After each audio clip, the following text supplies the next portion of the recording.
Bugun tug'ma katarakta bo'yicha operatsiya bo'ldi. Tug'ma katarakta bo'yicha odatda 1 yosh, yarim yosh, 1,5-2 yoshda operatsiya bo'ladi. Odatda ota-onalarni, ko'p ota-onalarning beradigan savollari bu qizim keyinchalik yaxshi ko'radimi? Ko'zidagi muammo bartaraf bo'ladimi?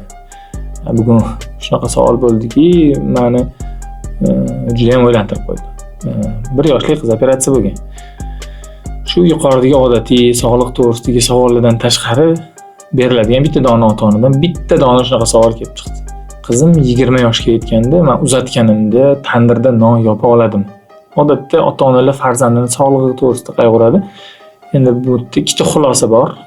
Yoki kelajakda shu tandir yo'q bo'lib ketadi, yaxshi bo'lib ketadi degan narsalarni o'ylamayaptilar yoki shu darajada avvalgi eski o'ylashlar bilan qolib ketgan. Balkim Alloh nasib qilsa o'sha qishloqlarga ham hech qanaqa tandirda non yopish darajasiga kerak emas bo'lib qolar.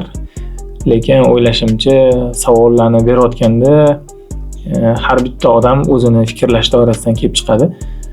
Fikrlash doiramizni kengaytirsak, farzandlarimizni kelajakdagi o'qishini, ilmini, kasb-kor to'g'risida va shuni imkoniyat darajasidan kelib chiqib kasb tanlashni o'ylasak, menimcha hammamiz uchun manfaatli bo'ladi.